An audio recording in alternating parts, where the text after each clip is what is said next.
Escuché la música desde la esquina. Risas, gritos de alegría, el sonido inconfundible de una fiesta en pleno apogeo. Mi corazón se aceleró porque reconocí esa dirección. La casa de Teresa, mi hija, quien me había dicho 3 días antes que había cancelado su cumpleaños por problemas de dinero. Caminé despacio hacia la puerta, cargando el regalo que había comprado con mis últimos ahorros. Y lo que vi me partió el alma. Coches llenaban la calle, globos decoraban la entrada, y a través de la ventana pude ver a Teresa riendo, abrazando a sus amigos, con el vestido nuevo que me había dicho que no podía comprar. Toqué el timbre con manos temblorosas. Cuando Teresa abrió la puerta, su cara se descompuso como si hubiera visto un fantasma. Detrás de ella, la fiesta continuaba. Hugo, mi yerno, me miraba con desprecio desde el sofá. Silvia, su madre, susurraba algo al oído de los invitados mientras me señalaba con disimulo. «Mamá, ¿qué haces aquí?», murmuró Teresa, intentando cerrar la puerta para ocultar la celebración que supuestamente no existía. Ahí comprendí que no había cancelado nada, simplemente me había excluido. Su propia madre, la mujer que había sacrificado 40 años de su vida por ella, no merecía estar en su cumpleaños.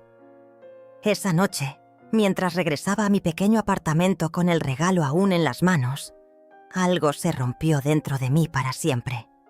Mi nombre es Rosa Abreu, tengo 68 años, y esa fue la noche que dejé de ser la madre incondicional que siempre fui, porque a veces, para protegerte, tienes que aprender a decir basta. Durante 40 años viví para Teresa. Trabajé como costurera en una fábrica donde el ruido de las máquinas me dejó parcialmente sorda del oído izquierdo. Alberto, mi esposo, trabajaba en construcción bajo el sol inclemente. Sus manos se agrietaban cada invierno, pero nunca dejamos que Teresa supiera lo que costaba mantener nuestra casa. Queríamos que fuera feliz, que estudiara, que tuviera todo lo que nosotros no pudimos tener. Vendí mis joyas para pagarle la universidad. Alberto trabajó turnos dobles para costear su graduación. Y cuando ella consiguió trabajo, pensamos que por fin podríamos descansar. Cuando Teresa se casó con Hugo hace 5 años, yo estaba feliz. Pensé que al fin tendría una familia completa, nietos que llenar de amor, cenas dominicales rodeada de risas. Pero Hugo llegó con su madre Silvia, una mujer amarga que desde el primer día me hizo sentir como una intrusa en la vida de mi propia hija. Rosa, ya no cocines tanto para las visitas, me decía Silvia durante las reuniones familiares. Tu comida es muy grasosa, nosotros cuidamos nuestra línea. Hugo se reía y Teresa guardaba silencio. Yo me tragaba la humillación y seguía sonriendo, porque pensaba que era lo que una buena madre debía hacer. Cada comentario venenoso, cada gesto despectivo, cada vez que me hacían sentir pequeña, yo lo justificaba pensando que era por el bien de Teresa. Después del funeral de Alberto, hace 2 años, todo empeoró. Teresa comenzó a visitarme menos. Sus llamadas se volvieron cortas, utilitarias. Mamá, necesito que me cuides la casa este fin de semana. Mamá, préstame dinero para las vacaciones. Mamá, no puedes venir el domingo, tenemos planes. Yo decía que sí a todo, porque tenía miedo de perderla también. El miedo de quedarme completamente sola me hacía aceptar cualquier migaja de atención que me diera. Hace 3 meses recibí una llamada del abogado de Alberto. Mi esposo había dejado más de lo que imaginaba. Una póliza de seguro de vida que había pagado en secreto durante 20 años, más las compensaciones de su trabajo que nunca cobró. En total, $400,000 que ahora estaban en mi cuenta bancaria. Decidí no contárselo a nadie hasta estar segura de cómo manejar esa fortuna inesperada. Por primera vez en mi vida tenía poder económico real. La semana pasada, Teresa me llamó llorando. «Mamá, voy a cancelar mi fiesta de cumpleaños. Hugo perdió dinero en unas inversiones y no podemos permitirnos celebrar este año». Mi corazón de madre se quebró al escucharla tan triste. «No te preocupes, hija», le dije. «Lo importante es que estés bien. Ya habrá otros cumpleaños». Esa conversación me mantuvo despierta toda la noche, imaginando formas de ayudarla sin que se sintiera avergonzada. Al día siguiente fui al centro comercial y gasté $300 en un collar de perlas que había visto admirar en una vitrina meses atrás. Aunque no haya fiesta, pensé, al menos tendré un regalo hermoso para alegrarle el día. Imaginé su sonrisa al ver las perlas. Tal vez hasta me invitaría a tomar café y podríamos hablar como antes. Pero cuando llegué a su casa esa noche y vi la verdad, cuando escuché esa música que me había negado, cuando vi esos coches que representaban a toda la gente que sí merecía estar ahí, comprendí que toda mi vida había sido una mentira. No era una madre querida, era un estorbo del que había que deshacerse para que los demás pudieran divertirse. Parada ahí, con el regalo aún en mis manos, me di cuenta de que la bondad me había vuelto ciega y el amor me había vuelto tonta. «Mamá, no esperaba verte», balbuceó Teresa, bloqueando la entrada con su cuerpo. Detrás de ella, Hugo se acercó con una sonrisa falsa. «Rosa, qué sorpresa», dijo con esa voz que siempre usaba cuando quería parecer educado, pero en realidad me despreciaba. «Teresa me contó que cancelaron la fiesta por problemas económicos», respondí, sosteniendo el regalo con manos que temblaban de humillación. «Veo que encontraron la forma de celebrar después de todo». La mirada que intercambiaron fue como una puñalada. Hugo tomó del brazo a Teresa y susurró algo que no pude escuchar, pero vi cómo ella asentía. «Mamá, es que decidimos hacer algo pequeño, íntimo, solo con algunos amigos cercanos», mintió mi hija con la misma cara que ponía cuando era niña y rompía algo en casa. «No queríamos molestarte viniendo hasta acá por tan poca cosa. Por tan poca cosa». Mi presencia era una molestia. 40 años criándola, y mi presencia en su cumpleaños era una molestia. Silvia apareció detrás de ellos, con una copa de vino en la mano y esa sonrisa venenosa que siempre me dedicaba. «Rosa, querida, qué lástima que no avisaste que venías. Ya sabes cómo es esto.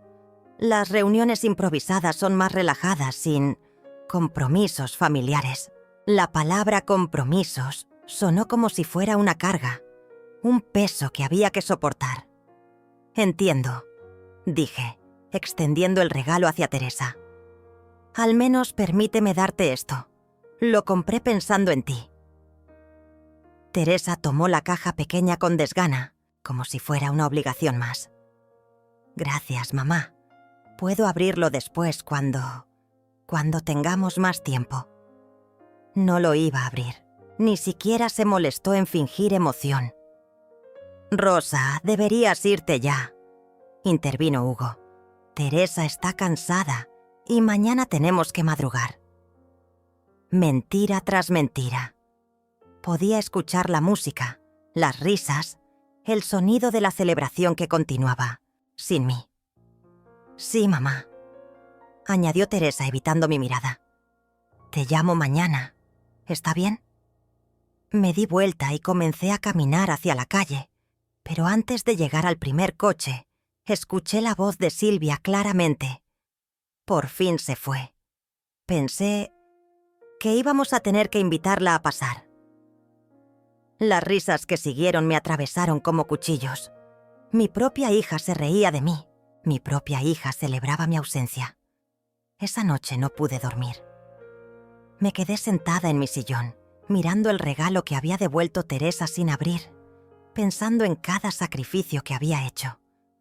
Recordé las noches que me quedé despierta, cosiendo uniformes escolares para que Teresa no se sintiera diferente a sus compañeros. Las veces que Alberto y yo comimos arroz con sal para que ella pudiera tener carne en su plato. Los zapatos nuevos que nunca me compré porque el dinero siempre era para ella. Recordé cuando Teresa tenía 8 años y se enfermó de neumonía. Pasé 3 semanas durmiendo en una silla del hospital, sin bañarme, sin comer bien, cuidándola día y noche. Cuando despertó y me vio ahí, me abrazó y me dijo: «Mamá, cuando sea grande voy a cuidarte como tú me cuidas a mí». Esa promesa me había sostenido durante todos estos años. Esa promesa era una mentira. Al día siguiente, Teresa me llamó como había prometido. «Mamá, gracias por el regalo. Las perlas son muy bonitas». Su voz sonaba forzada, como si estuviera cumpliendo con una obligación. Me da mucha pena lo de ayer, pero ya sabes cómo es Hugo con las reuniones sociales. Le gusta que todo sea perfecto. ¿Y yo no soy perfecta para ustedes?, pregunté sin poder contenerme. El silencio del otro lado del teléfono fue ensordecedor. «Mamá, no es eso. Es que eres muy diferente a nuestros amigos. Tú hablas de cosas diferentes, comes diferente, vistes diferente. A veces es complicado, diferente, complicado». Esas palabras se quedaron grabadas en mi mente como hierro, al rojo vivo. Era diferente porque había trabajado en una fábrica en lugar de una oficina. Era complicada porque mis manos tenían callos de tanto coser. Era un problema porque no tenía conversaciones sofisticadas sobre inversiones y viajes caros. «Entiendo, Teresa», le dije con una calma que no sentía. «No te preocupes más por eso». Colgué el teléfono y me quedé sentada en la cocina donde tantas veces había preparado sus comidas favoritas, donde había curado sus heridas de niña, donde había escuchado sus problemas de adolescente. Esa cocina que ahora se sentía como un museo de una maternidad que ya no existía. Esa tarde abrí la carta del banco donde estaba depositada la herencia de Alberto. $400,000. Una suma que cambiaría completamente mi vida y que Teresa desconocía por completo. Durante semanas había fantaseado con sorprenderla. Tal vez comprarle una casa más grande, ayudarla con sus deudas, asegurar su futuro. Pero ahora esa fantasía se había convertido en otra cosa completamente diferente. Me puse mi mejor vestido, el negro que había usado para el funeral de Alberto, y fui al banco. «Señora Abreu», me dijo el ejecutivo, «es una suma considerable. ¿Estás segura de querer moverla toda?». Le sonreí con la misma sonrisa que había usado durante 40 años para ocultar mi dolor. «Completamente segura. Es hora de que Rosa Abreu comience a vivir para sí misma». Esa noche, mientras empacaba las pocas cosas que me importaban, me di cuenta de que la mujer que había sido hasta ese momento había muerto la noche anterior en la puerta de Teresa. La Rosa que se sacrificaba, que se humillaba, que aceptaba migajas de amor, ya no existía. En su lugar nacía una mujer que había aprendido la lección más dolorosa de su vida, que a veces la gente que más amas es la que más daño te puede hacer.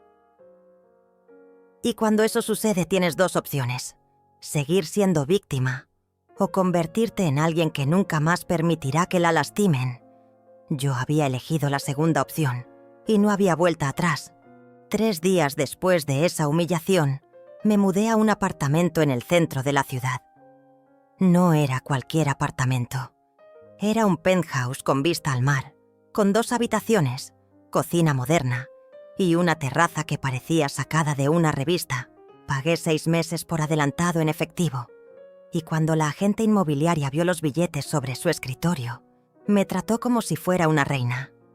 Teresa no sabía nada de mi mudanza. Tampoco sabía que había contratado una empresa de limpieza para que fuera a recoger mis cosas del apartamento viejo. Dejé las llaves en el buzón con una nota simple: «Teresa, me mudé. Cuando quieras hablar, me llamas». No le di la nueva dirección. Por primera vez en 40 años, Iba a ser yo quien decidiera cuándo y cómo nos veríamos. Mi nueva vida comenzó con una cita en el salón de belleza más exclusivo de la ciudad. Me corté el cabello, me hice manicura, pedicura y me compré ropa que jamás había imaginado usar. Vestidos elegantes, zapatos caros, carteras de cuero auténtico. La mujer en el espejo ya no era la Rosa humilde que se conformaba con sobras de cariño. Era una mujer de 68 años que tenía dinero, dignidad y por primera vez en décadas, tiempo para sí misma.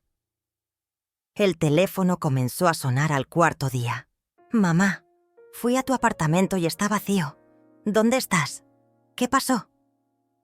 La voz de Teresa sonaba alarmada, como si recién se hubiera dado cuenta de que existía. «Me mudé, Teresa. Decidí cambiar de aires». «¿Te mudaste? ¿Por qué no?» me dijiste. «¿Y si te había pasado algo? ¡Qué curioso!». Ahora sí se preocupaba por mí. Ahora sí importaba mi bienestar. Estoy bien. Mejor que nunca, de hecho. «Mamá, dame tu dirección. Quiero verte». «Cuando yo decida que es el momento apropiado, te lo haré saber». El silencio del otro lado me confirmó que Teresa nunca había experimentado que le pusieran límites. «¿Estás molesta por lo del cumpleaños?» «Ya te expliqué que fue algo de último momento». De último momento.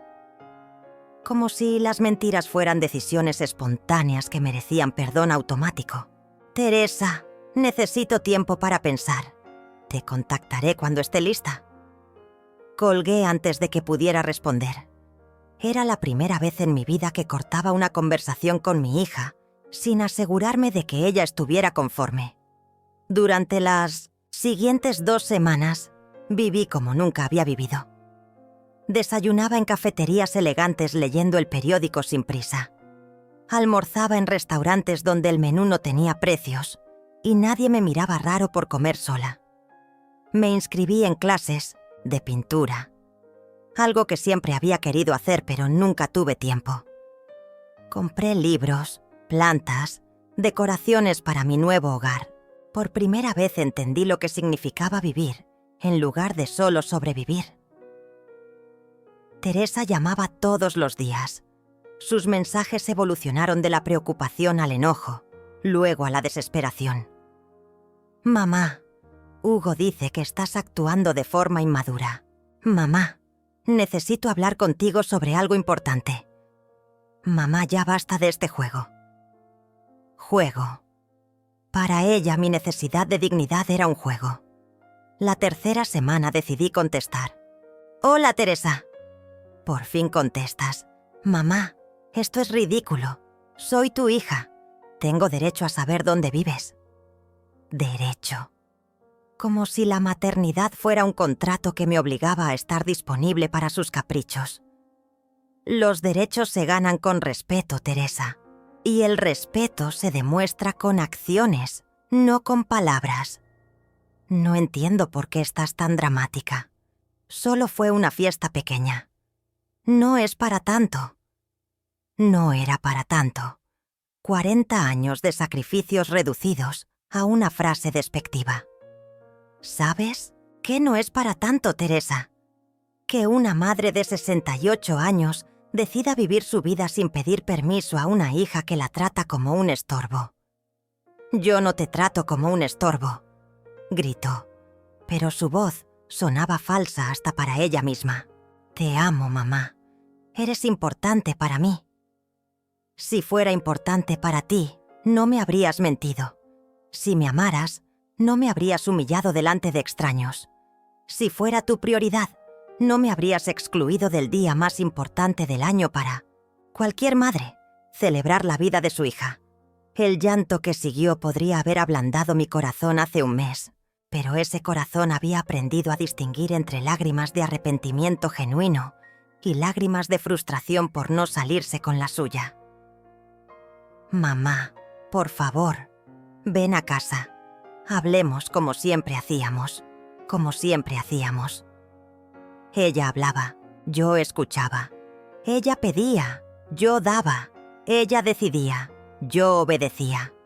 Teresa, esa dinámica se acabó. Si quieres tener una relación conmigo será bajo nuevas reglas. Reglas donde mi dignidad sea respetada y mi presencia sea valorada, no tolerada. ¿Qué reglas? ¿De qué hablas? Su voz ahora sonaba genuinamente confundida, como si el concepto de respeto mutuo fuera completamente extraño para ella. Hablaremos cuando yo esté lista, en el lugar que yo elija, en los términos que yo establezca. Por primera vez en 40 años, Teresa, vas a aprender que tu madre no es un objeto que puedes usar cuando te convenga y descartar cuando te estorbe. Colgué y apagué el teléfono. Esa noche, desde mi terraza con vista al mar, bebí una copa de vino caro mientras veía el atardecer. Por primera vez en décadas, el silencio no me asustaba. El silencio era paz. El silencio era poder. El silencio era la primera palabra en el vocabulario de mi nueva vida. Y Teresa tendría que aprender a respetar ese silencio, porque la madre desesperada por migajas de amor había muerto. En su lugar había nacido una mujer que sabía exactamente lo que valía. Un mes después de mi desaparición, Hugo apareció en el banco donde siempre había hecho mis transacciones. No sabía que ya no tenía cuenta ahí, que había transferido todo mi dinero a una institución privada donde la privacidad era sagrada. Lo vi desde la cafetería de enfrente, hablando con el gerente, gesticulando con desesperación. Estaba buscándome como un detective aficionado, y eso me divirtió profundamente. Esa misma tarde, Silvia fue a la iglesia donde yo solía ir los domingos. Le preguntó al padre Martín si sabía algo de mí. Rosa es una mujer muy reservada, le respondió el sacerdote. Si decidió tomarse un tiempo para sí misma, debemos respetar esa decisión. Desde mi nuevo banco en la última fila, escuché toda la conversación. Silvia salió frustrada, sin saber que estaba a metros de distancia de la mujer que tanto buscaba. Teresa había reclutado a toda la familia para encontrarme. Sus primas me llamaban fingiendo casualidad. Tía Rosa, ¿cómo estás? Hacía tiempo que no sabíamos de ti. Como si alguna vez se hubieran preocupado por saber de mí cuando no era una emergencia familiar. Les respondía con amabilidad pero sin dar información. Estoy muy bien, querida, disfrutando de una nueva etapa de mi vida. La cuarta semana, Teresa apareció en el supermercado donde solía hacer compras. Preguntó en cada caja si alguien me había visto. Una de las cajeras, que me conocía desde hacía años, le dijo: «Hace tiempo que no veo a su mamá por aquí. Espero que esté bien».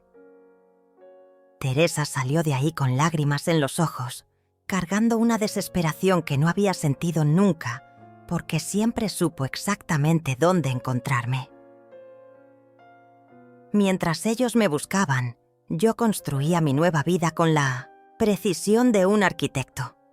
Me inscribí en un club de lecturas donde conocía mujeres de mi edad que tenían vidas interesantes, que viajaban, que tenían opiniones propias. Rosa, tienes una perspectiva muy refrescante sobre la vida, me dijo Julia, una viuda de 70 años que había sido profesora universitaria. Por primera vez en décadas, alguien valoraba mis pensamientos sin condescendencia. Comencé a tomar clases de francés. Siempre había querido aprender, pero nunca tuve tiempo porque cada momento libre lo dedicaba a Teresa. Madame Rosa tiene un talento natural para los idiomas. Me felicitó el profesor después de la tercera clase. Me sentí inteligente, capaz, valiosa por mis propios méritos y no por mi capacidad de sacrificio. El quinto viernes de mi nueva vida, decidí ir al teatro. Compré una entrada para la función más cara, en primera fila. La obra era sobre una mujer que descubría su fuerza después de años de abuso emocional. Durante el intermedio, una señora elegante se acercó a mí. «Disculpe, usted no es Rosa Abreu». Creo que trabajamos juntas hace muchos años en la fábrica textil. Era Emilia, una compañera de la fábrica que había dejado el trabajo para abrir su propia boutique. Rosa, te ves fantástica. Ese corte de cabello te favorece mucho. Conversamos durante todo el intermedio. Siempre me acordé de ti, me dijo. Eras la única que me defendía cuando las supervisoras se burlaban de mis ideas de negocio. Si no hubiera sido por tu apoyo, nunca habría tenido el valor de renunciar. No recordaba esa conversación específica, pero me di cuenta de que durante años había dado fuerza a otras mujeres sin darme cuenta. Había sido generosa, valiente, solidaria con todo el mundo, excepto conmigo misma. Emilia, me da mucho gusto verte tan exitosa. Rosa, tienes que venir a mi boutique. Tengo ropa perfecta para ti. Una mujer con tu elegancia natural merece vestirse como una reina. Al día siguiente fui a la boutique de Emilia. Era un lugar hermoso, lleno de ropa sofisticada pero no ostentosa.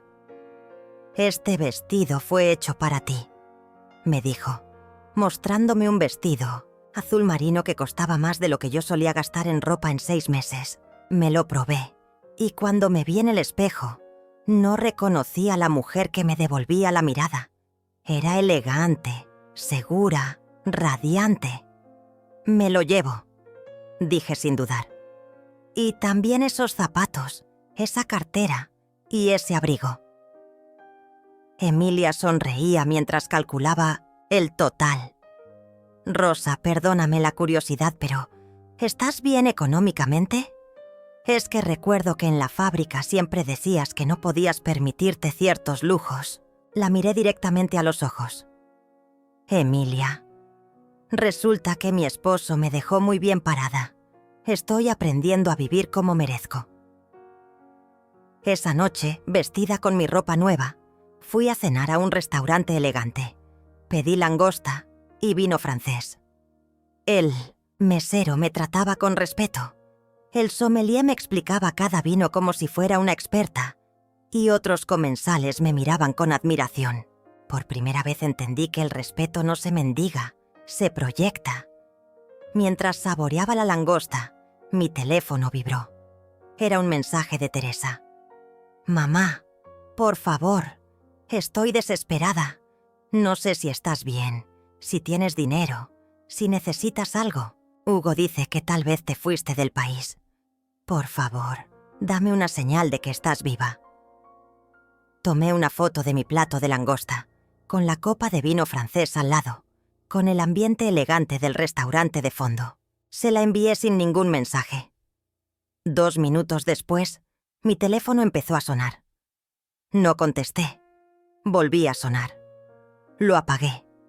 Esa noche, acostada en mi cama de sábanas de seda, me di cuenta de algo fundamental. Teresa no me extrañaba a mí, extrañaba tener control sobre mí. No le preocupaba mi bienestar. Le preocupaba no saber dónde estaba la mujer que siempre había estado disponible para sus necesidades.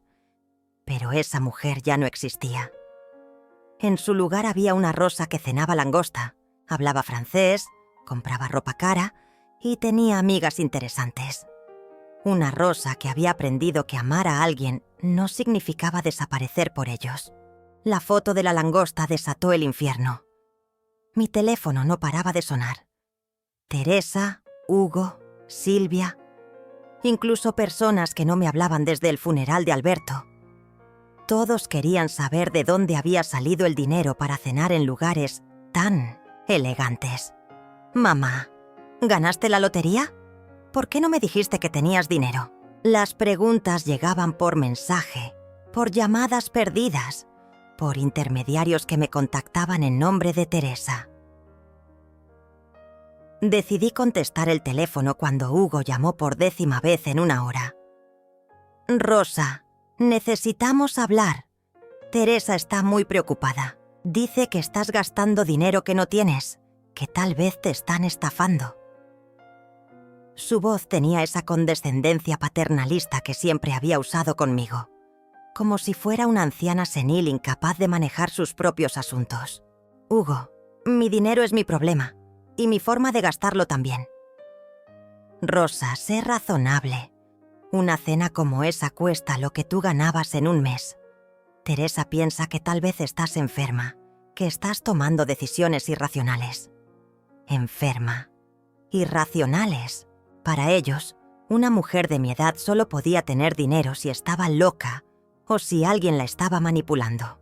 Dile a Teresa que estoy perfectamente cuerda y que tengo derecho a gastar mi dinero como se me dé la gana. ¿Tu dinero? Rosa, Teresa es tu única hija. Si tienes alguna herencia o algo así, ella debería saberlo. Es lo justo. Ahí estaba. La verdad. No les preocupaba mi bienestar. Les preocupaba que estuviera gastando dinero que consideraban suyo por derecho. Hugo, la única persona que tiene derecho a saber sobre mis finanzas soy yo. Cuando Teresa me trate con respeto, tal vez considere incluirla en mi vida nuevamente. Rosa, no seas infantil. Lo del cumpleaños fue un malentendido. Un malentendido. Como si mentirme deliberadamente fuera un error accidental que merecía perdón inmediato. Colgué y bloqueé su número. Esa tarde fui a un spa exclusivo donde me hicieron un tratamiento facial completo, masaje con piedras calientes y una sesión de aromaterapia que costó más de lo que gastaba en comida en una semana cuando vivía para complacer a Teresa. Mientras me relajaba en la sala de vapor, pensé en lo irónico de la situación. Ahora que tenía dinero para ayudarlos realmente, ellos solo se acercaban por codicia. El siguiente viernes decidí hacer algo que nunca había hecho. Fui sola a un bar elegante. Pedí un martini y me senté en la barra a observar a la gente. Un hombre de mi edad, distinguido y bien vestido, se acercó. «Disculpe, ¿está esperando a alguien?» «No», respondí con confianza. «Estoy disfrutando de mi propia compañía». Se presentó como Simón, un viudo retirado que había sido ingeniero. Conversamos durante 2 horas sobre libros, viajes, música. Rosa, es refrescante conocer a una mujer que tiene cosas interesantes que decir, me dijo al final de la noche. Me encantaría invitarla a cenar mañana, si no tiene planes. Acepté sin dudar. Hacía décadas que un hombre no me invitaba a salir. La cita con Simón fue reveladora. Me llevó a un restaurante italiano donde hablamos de todo, excepto de mis hijos. Él tenía 3 hijos adultos que vivían en diferentes países, pero mantenía relaciones saludables con todos. La clave, me dijo, es establecer límites claros desde el principio. Ser padres no significa ser esclavos de nuestros hijos para siempre. Esa noche, cuando regresé a mi apartamento, encontré a Teresa esperándome en el lobby. Había sobornado al portero para que le dijera cuándo llegaba. «Mamá, por fin te encuentro. Necesitamos hablar urgentemente». Estaba despeinada, con ojeras, como si no hubiera dormido en días. «Hola, Teresa. ¿Te ves cansada?» «Claro que estoy cansada. Llevo semanas buscándote como loca. ¿Cómo pudiste desaparecer así? ¿Tienes idea de lo preocupada que has estado?» Su preocupación sonaba más a indignación que a amor. «Teresa, durante 40 años siempre supiste dónde encontrarme. Nunca te preocupó mi bienestar cuando sabías que estaba disponible para ti. Ese es mi punto, mamá. Tú siempre has estado ahí. Es extraño que de repente cambies así. Cambiar. Como si evolucionar fuera una traición a mi papel de madre sacrificada. La gente cambia, Teresa, especialmente cuando se da cuenta de que ha estado viviendo para otros en lugar de para sí misma. Mamá, subamos a tu apartamento. No podemos hablar de esto en el lobby. La llevé al ascensor, pero cuando llegamos al piso 15, su cara de sorpresa fue imposible de ocultar. Mamá, este edificio es carísimo. ¿Cómo puedes pagar esto? Con mi dinero, Teresa. El dinero que tu padre me dejó y que decidí usar para vivir dignamente. Cuando abrí la puerta de mi penthouse, Teresa se quedó sin palabras. La decoración elegante, la vista al mar, los muebles caros, todo gritaba una prosperidad que nunca había asociado conmigo. «Mamá, esto debe costar una fortuna. ¿De dónde salió tanto dinero?» Se acercó a la ventana, mirando el océano con una mezcla de asombro y cálculo que no me gustó nada. «Tu padre tenía una póliza de seguro de Mission CFA, vida muy generosa. También algunas inversiones que yo desconocía. ¿Cuánto dinero, mamá? ¿Por qué no me dijiste que papá había dejado una herencia?» Ahí estaba. La pregunta que había estado esperando desde que me encontró. No le importaba mi felicidad, mi nueva vida, mi bienestar emocional. Solo quería saber cuánto dinero había y por qué no había corrido a compartirlo con ella. «Teresa, el dinero que tu padre me dejó es mío para administrar como considere apropiado. Cuando demuestre que me valoras como persona y no como un cajero automático, tal vez hablemos de mi patrimonio». «¿Cómo puedes decir eso? Soy tu hija. Tengo derecho a saber sobre la herencia de mi padre». Derecho. Siempre volvíamos a sus derechos, nunca a mis derechos, nunca a mi dignidad, nunca a mi valor como ser humano independiente de mi papel como proveedora. «Teresa, los únicos derechos que tienes sobre mí son los que yo decida otorgarte, y hasta ahora no has hecho nada para merecerlos». La conversación que siguió fue la más honesta que habíamos tenido en años, pero también fue la que confirmó mis peores sospechas sobre las verdaderas motivaciones de mi hija. «Mamá, no puedo creer que me estés hablando así, después de todo lo que hemos pasado juntas». Teresa se sentó en mi sofá de cuero como si fuera suyo, examinando cada detalle del apartamento con ojos calculadores. «Todo lo que hemos pasado juntas», repetí lentamente. «¿Te refieres a todos los años que trabajé para darte lo mejor? ¿O te refieres a los años recientes donde me has tratado como un estorbo?»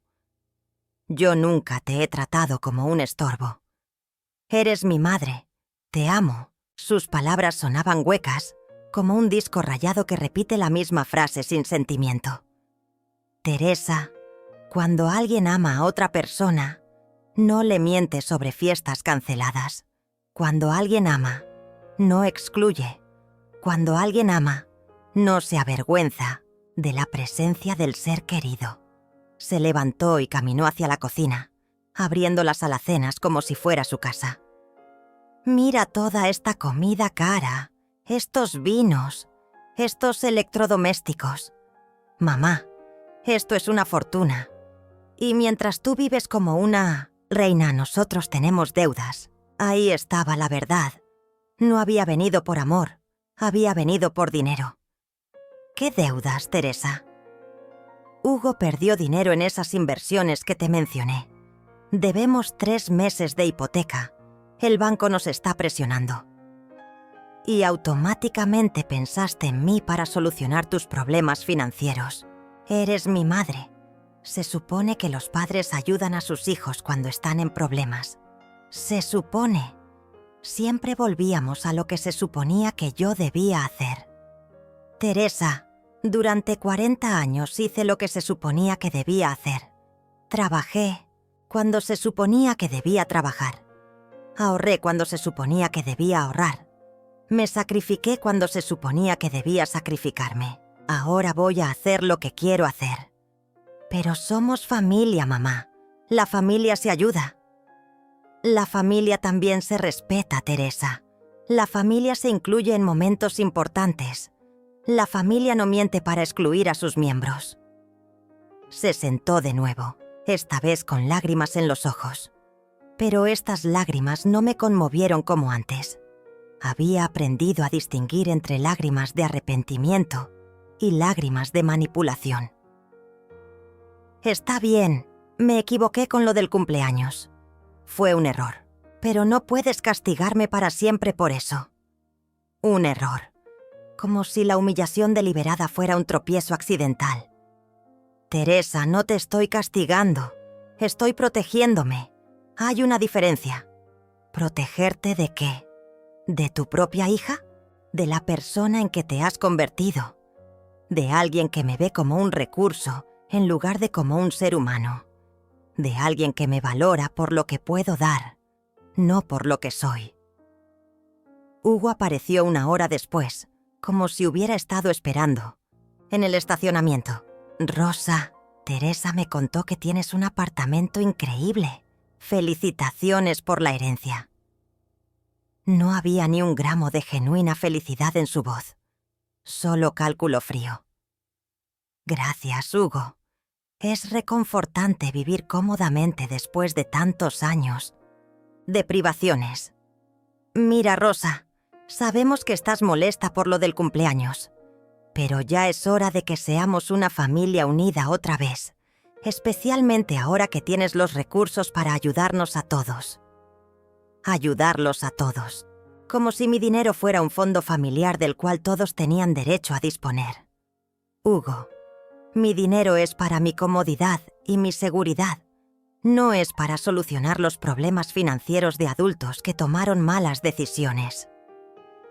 ¿Malas decisiones? Rosa, invertí ese dinero para asegurar el futuro de Teresa, para darle una vida mejor. ¿Con dinero que no era tuyo? ¿Con dinero que le pediste prestado a bancos sin tener forma de pagarlo? Los negocios tienen riesgos, Rosa. Eso no lo entenderías. No lo entendería.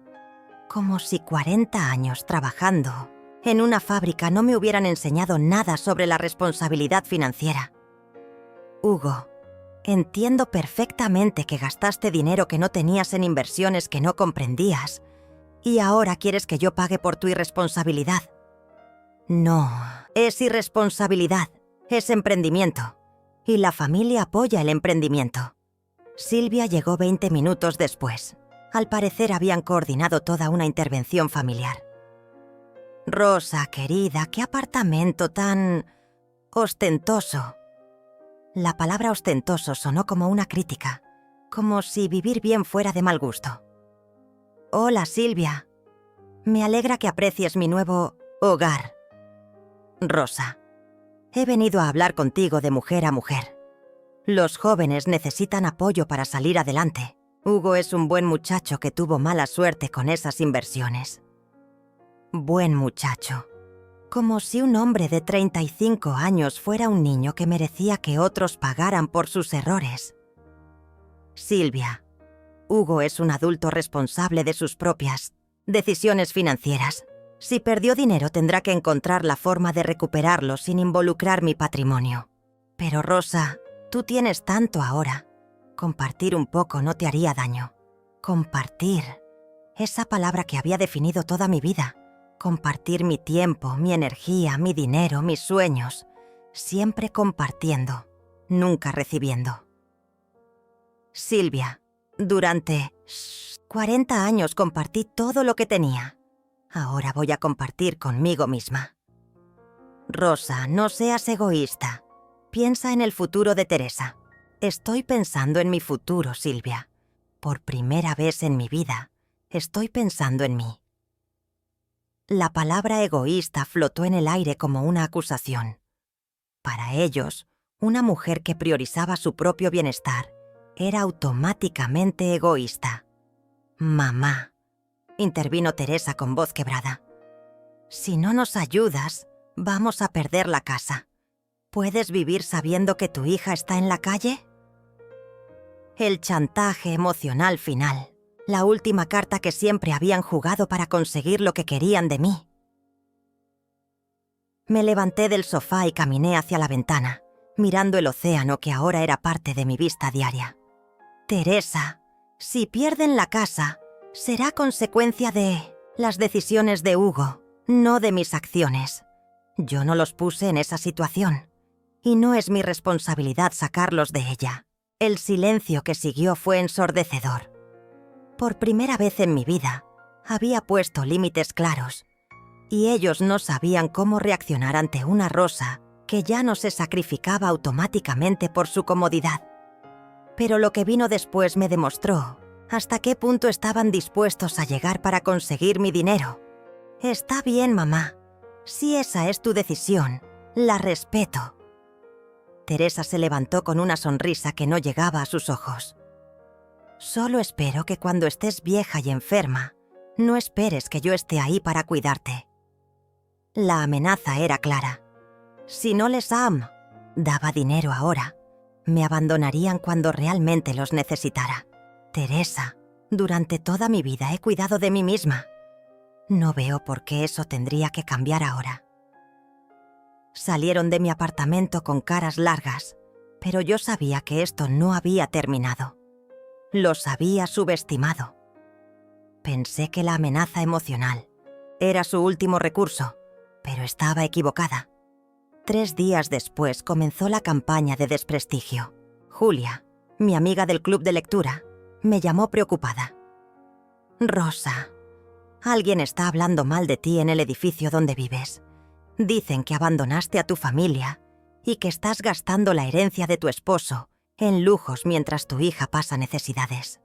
Silvia había ido de puerta en puerta, contando una versión distorsionada de la historia. Según ella, yo era una viuda egoísta que había heredado dinero y se negaban a ayudar a su hija en problemas. Mi nuera está desesperada, le decía a cualquiera que quisiera escuchar. Rosa siempre fue una mujer extraña, pero esto ya es crueldad pura. El portero del edificio comenzó a tratarme diferente. Las miradas en el lobby se volvieron incómodas. Algunos vecinos que antes me saludaban amablemente, ahora me ignoraban. Era increíble cómo una historia contada con la perspectiva correcta podía convertir a la víctima en villana. La escalada llegó a su punto máximo cuando Hugo decidió hacer pública nuestra disputa familiar. Creó un video en redes sociales, titulado «Mi suegra nos abandonó en la pobreza después de heredar una fortuna». El video se volvió viral en nuestra ciudad.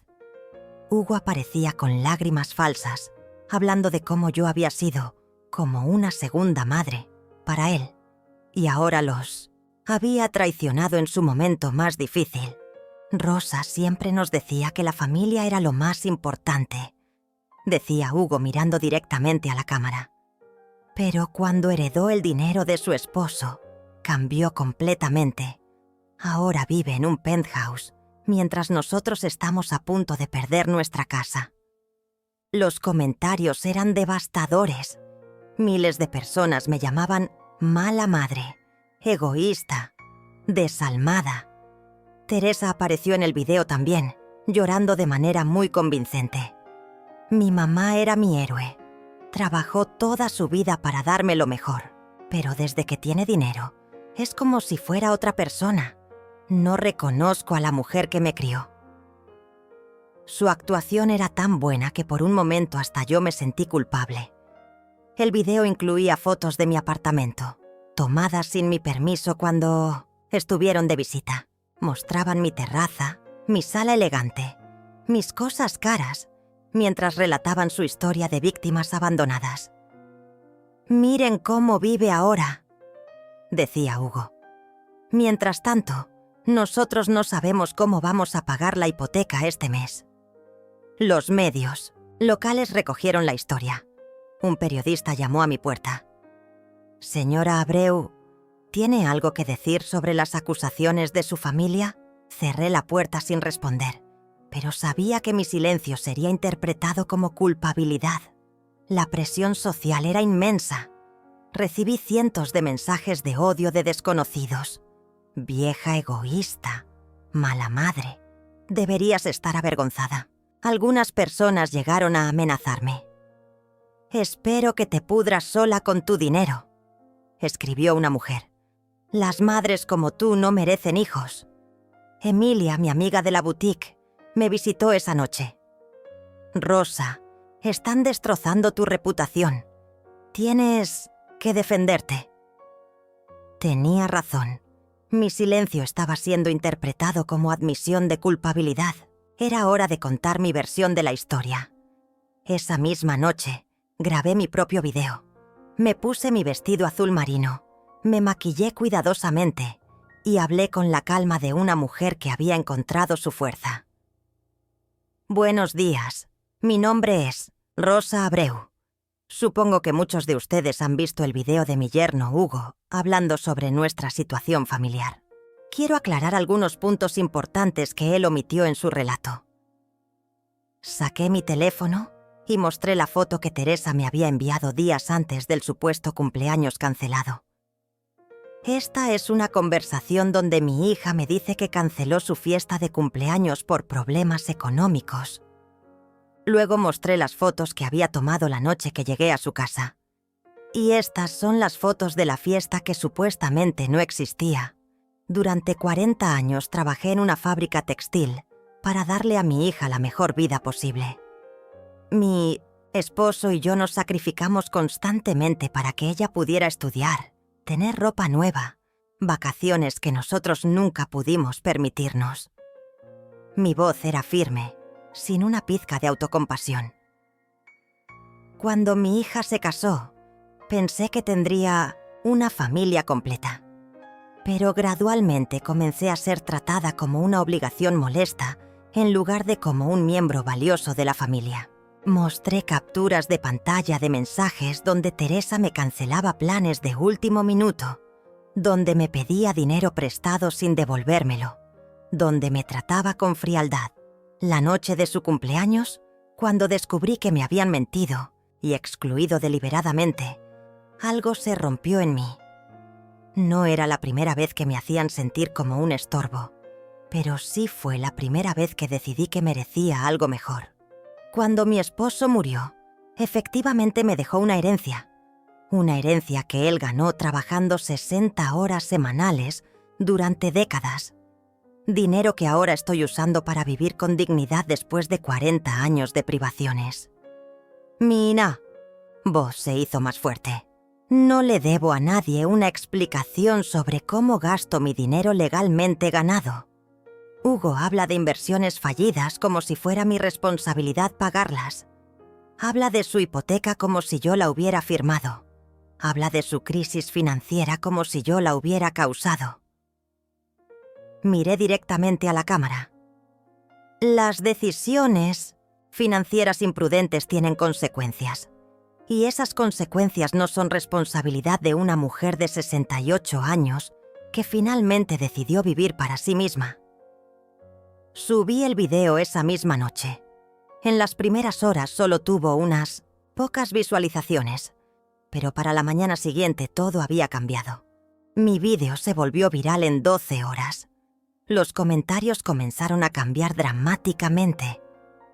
«Esta señora tiene razón», escribió una mujer. «Nadie tiene derecho a tu dinero solo por ser familia». «He visto esta situación muchas veces», comentó otra. «Los hijos que abusan emocionalmente de los padres y después esperan herencias». Miles de personas compartían historias similares de manipulación familiar y chantaje emocional. Un canal de noticias local me pidió una entrevista, en vivo. Acepté. Me presenté con mi mejor vestido, maquillada impecablemente, proyectando la confianza que había adquirido en estos meses. «Señora Abreu», me preguntó la periodista, «¿qué le dice a la gente que la acusa de abandonar a su familia?» «Le digo que hay una diferencia entre abandonar y establecer límites saludables», respondí con calma. «Su hija dice que usted cambió después de heredar dinero». «Cambié, efectivamente. Cambié de ser una mujer que se sacrificaba constantemente por migajas de afecto a ser una mujer que se valora a sí misma. Ese cambio fue necesario para mi supervivencia emocional». La periodista se veía impresionada por mi tranquilidad. «¿No siente responsabilidad hacia los problemas financieros de su hija?» «Siento responsabilidad hacia la educación que le di, hacia los valores que intenté enseñarle, hacia el amor que le brindé durante 40 años. No siento responsabilidad hacia las malas decisiones financieras que ella y su esposo tomaron como adultos independientes». Durante la entrevista mostré documentos que demostraban mi versión de los hechos. recibos de dinero que había prestado a Teresa y que nunca me devolvió, mensajes donde me cancelaba planes familiares, fotos de regalos caros que yo le había comprado mientras vivía con lo mínimo. Esta es la realidad que Hugo omitió en su video. Expliqué. ¿Cómo se siente viendo que su familia la ataca públicamente? Me siente liberada, respondí honestamente. Porque ahora todo el mundo puede ver el patrón de manipulación que yo viví en silencio durante años. Ya no tengo que fingir que esto es normal o aceptable. La entrevista fue vista por más de 1 millón de personas. Los comentarios eran abrumadoramente positivos hacia mí. Esta señora es una inspiración. Todas las madres deberían aprender de Rosa Abreu.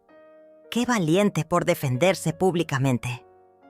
El hashtag #LoaRosaAbreu comenzó a trending en redes sociales. Periodistas de otros canales comenzaron a investigar la historia más profundamente.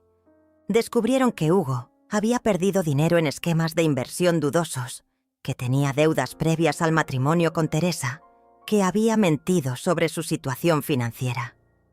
Un reportero encontró que Hugo había intentado obtener préstamos usando mi nombre como referencia sin mi conocimiento. Teresa y Hugo intentaron controlar el daño dando otra entrevista, pero fue desastrosa. Teresa se veía nerviosa, contradiciéndose constantemente. Hugo se mostró agresivo cuando le preguntaron sobre sus inversiones fallidas. «Rosa tiene la obligación moral de ayudar a su familia», gritó. «El dinero de los padres es para los hijos». Esa frase se convirtió en meme instantáneamente. Miles de personas comenzaron a burlarse de la mentalidad entitulada de Hugo. «El dinero de los padres es para los hijos», escribían sardónicamente. «Imagínense trabajar 40 años para que tu yerno crea que tu dinero es suyo». Silvia también fue expuesta. Alguien grabó un video de ella hablando mal de mí con vecinos, donde decía: «Rosa siempre fue una mujer rara. Desde que tiene dinero se cree superior a nosotros». El video mostraba su verdadera naturaleza venenosa, la misma que yo había soportado durante años. Empresarios locales comenzaron a ofrecerme oportunidades. «Señora Abreu, me gustaría invitarla a ser portavoz de nuestra campaña sobre dignidad en la tercera edad», me escribió el director de una fundación. Su historia inspira a muchas mujeres que han vivido situaciones similares. Emilia me visitó esa noche, emocionada. «Rosa, eres un fenómeno mediático. Mujeres de toda la ciudad están hablando de tu valentía. Era extraño ser vista como valiente cuando yo solo había hecho lo que debería ser normal: defenderme». Simón, el hombre que había conocido en el bar, me llamó. «Rosa, vi tu entrevista. Me impresiona tu fortaleza. ¿Te gustaría cenar conmigo? ¿Esta noche para celebrar?» Cenamos en el restaurante más elegante de la ciudad. «Admiro a las mujeres que no se dejan pisotear», me dijo. «Tu historia me recuerda por qué es importante mantener límites claros con la familia». Esa noche, mientras bebíamos vino en mi terraza, Simón me contó su propia historia. «Mis hijos me presionaron durante años para que les comprara casas, coches, para que pagara sus deudas. Un día dije basta. Fue lo mejor que hice por ellos y por mí». Era reconfortante saber que no era la única persona que había enfrentado manipulación familiar. Al día siguiente recibí una llamada inesperada. Era un abogado especializado en derecho familiar. «Señora Abreu, he estado siguiendo su caso. Me preocupa que su familia pueda intentar acciones legales para acceder a su herencia». Tenía razón. Esa misma tarde, Teresa y Hugo aparecieron en las noticias anunciando que iban a demandarme. «Mi madre está claramente influenciada por alguien», declaró Teresa. «Una mujer de su edad no toma estas decisiones sola. Vamos a pelear por lo que legalmente nos corresponde de la herencia de mi padre». Hugo añadió: Rosa está siendo manipulada por personas que quieren su dinero. Como familia tenemos el deber de protegerla. La demanda era por incapacidad mental y influencia indebida. Alegaban que yo no estaba en condiciones de manejar mi propio dinero, que alguien me estaba manipulando para alejarme de mi familia. Era la jugada más desesperada y cruel que podían hacer. Intentar declararme mentalmente incompetente para robar mi herencia. Pero habían subestimado a la nueva Rosa Abreu. La mujer que había encontrado su voz no iba a permitir que nadie la silenciara jamás. Era hora de la batalla final, y esta vez yo tenía todas las armas para ganar. El sistema legal iba a decidir si una mujer de 68 años tenía derecho a vivir con dignidad, o si la manipulación familiar podía triunfar sobre la justicia.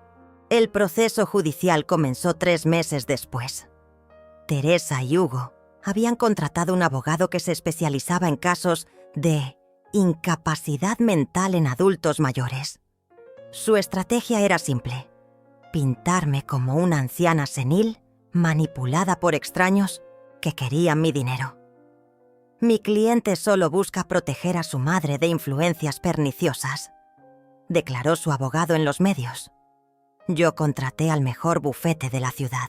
Mi abogado, el doctor Iván Morales, era conocido por defender los derechos de personas mayores contra el abuso familiar. Señora Abreu, este caso es más común de lo que imagina. Hijos adultos que demandan a padres ricos alegando incapacidad mental cuando en realidad solo quieren controlar el dinero. La primera audiencia fue un circo mediático. Teresa llegó vestida de negro, como si fuera a un funeral, llorando para las cámaras. «Solo quiero que mi madre reciba la ayuda que necesita», declaró. Hugo la acompañaba con cara de preocupación paternal. Rosa era como mi segunda madre. Verla así me parte el corazón. Yo llegué con un traje sastre gris, acompañada de Simón y Emilia. Proyectaba seguridad, claridad mental, determinación. Los reporteros notaron inmediatamente el contraste. La señora Abreu luce completamente lúcida y en control de sus facultades, comentó uno de ellos. Durante mi testimonio, expuse toda la verdad. Señor juez, durante 40 años fui una madre dedicada que se sacrificó constantemente por su hija. Cuando decidí usar mi herencia legítima para vivir con dignidad, mi familia me acusó de estar loca. La única locura aquí es pensar que una mujer no puede tomar decisiones sobre su propio dinero. Presenté evidencia meticulosa. Grabaciones de conversaciones donde Teresa me pedía dinero constantemente. Mensajes donde me trataba con desprecio. Documentos que mostraban mis transacciones financieras perfectamente racionales. Como pueden ver, todas mis decisiones han sido cuidadosamente pensadas y ejecutadas. El psiquiatra forense que me evaluó testificó a mi favor. La señora Abreu muestra capacidad mental completa. Sus decisiones financieras son racionales y apropiadas para alguien de su edad y situación económica. No hay evidencia alguna de deterioro cognitivo o influencia indebida. Simón testificó como testigo de carácter. Conozco a Rosa desde hace meses. Es una mujer inteligente, articulada, que toma decisiones independientes. Su único crimen fue aprender a valorarse a sí misma. Su testimonio fue devastador para la narrativa de Teresa. Emilia también testificó. Rosa ha sido mi clienta durante meses. Siempre paga sus compras con su propio dinero. Toma decisiones de moda independientes. Conversa inteligentemente sobre temas diversos. Es una mujer completamente autónoma. El momento decisivo llegó cuando mi abogado presentó la evidencia del video viral de Hugo. Señor juez, aquí vemos al demandante declarando públicamente que el dinero de los padres es para los hijos. Esta mentalidad de entitlement es exactamente lo que motiva esta demanda frívola. La declaración de Teresa fue desastrosa para su caso. Bajo juramento se contradijo múltiples veces. Mi madre siempre Bueno, a veces era difícil, pero... Sus mentiras se desmoronaron cuando mi abogado presentó evidencia de sus propias declaraciones públicas contradictorias. Hugo fue aún peor. Rosa tiene la obligación de ayudarnos, insistía. Es su responsabilidad como madre y suegra. Cuando le preguntaron sobre sus inversiones fallidas, se puso agresivo. Eso no tiene nada que ver con este caso. Rosa está loca si no ve que necesitamos su ayuda. Silvia testificó también, pero su testimonio backfired completamente. Rosa siempre fue una mujer extraña. Nunca encajó en nuestra familia. Desde que tiene dinero, está peor. Sus palabras mostraron años de animosidad, no preocupación genuina por mi bienestar. El juez escuchó todo con atención. Durante los alegatos finales, mi abogado fue brillante. Señor juez, este caso representa algo más grande que una disputa familiar. Representa el derecho fundamental de una mujer adulta a vivir su vida con dignidad, libre de manipulación y chantaje emocional. Los demandantes no han presentado evidencia alguna de incapacidad mental. Han presentado evidencia de su propia avaricia y sentido de entitlement hacia el dinero de la señora Abreu. El verdadero abuso aquí es intentar usar el sistema legal para robar la herencia legítima de una mujer que finalmente aprendió a valorarse. La decisión del juez fue contundente. Esta corte encuentra que la señora Rosa Abreu posee plena capacidad mental y legal para administrar sus bienes. La demanda de los hijos es desestimada por carecer de fundamento. Además, ordeno que los demandantes paguen los costos legales de la defensa por presentar una demanda frívola. Teresa y Hugo salieron de la corte, derrotados y humillados públicamente. Su estrategia había backfired completamente. No solo perdieron el acceso a mi dinero, sino que ahora tenían que pagar las consecuencias legales de sus acciones. Esa noche celebré en mi apartamento con Simón, Emilia y mis nuevas amigas del club de lectura. Rosa, has inspirado a mujeres en todo el país, me dijo Julia.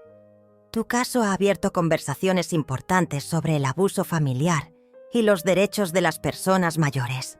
6 meses después, me mudé a una ciudad costera donde compré una casa frente al mar. Simón se mudó conmigo y comenzamos una nueva vida juntos. Establecí una fundación para ayudar a mujeres mayores que enfrentan abuso familiar. Fundación Rosa Abreu. Dignidad sin edad. Se convirtió en un refugio para mujeres en situaciones similares a la mía.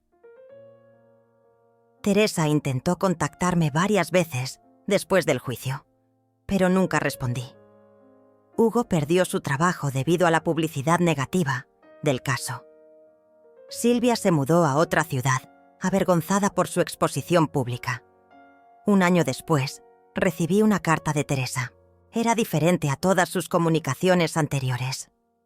Mamá, he estado en terapia desde el juicio. Estoy comenzando a entender el daño que te causé durante años. No espero perdón, pero quería que supieras que finalmente veo lo egoísta que fui. La carta continuaba. He aprendido que amor no significa tener derecho al dinero de alguien. He aprendido que ser hija no me da derecho a faltar al respeto. Si algún día decides darme una oportunidad, seré una hija diferente. Una que te trate con la dignidad que siempre mereciste. Guardé la carta, pero no respondí. Tal vez algún día, cuando esté segura de que el cambio es genuino, consideraré reconstruir una relación con límites claros. Pero por ahora, estoy viviendo la vida que merezco. Cada mañana me despierto en mi casa frente al mar, junto a un hombre que me respeta y me valora.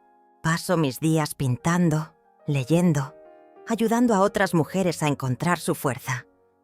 He aprendido que no hay edad límite para reinventarse, para exigir respeto, para vivir con dignidad. No me arrepiento de haber sido madre. Solo lamento no haber comprendido antes que la bondad nunca debe practicarse a costa de la autodestrucción. Hoy sé que amar a alguien no significa desaparecer por ellos. Y esa lección, aunque llegó tarde, me salvó la vida.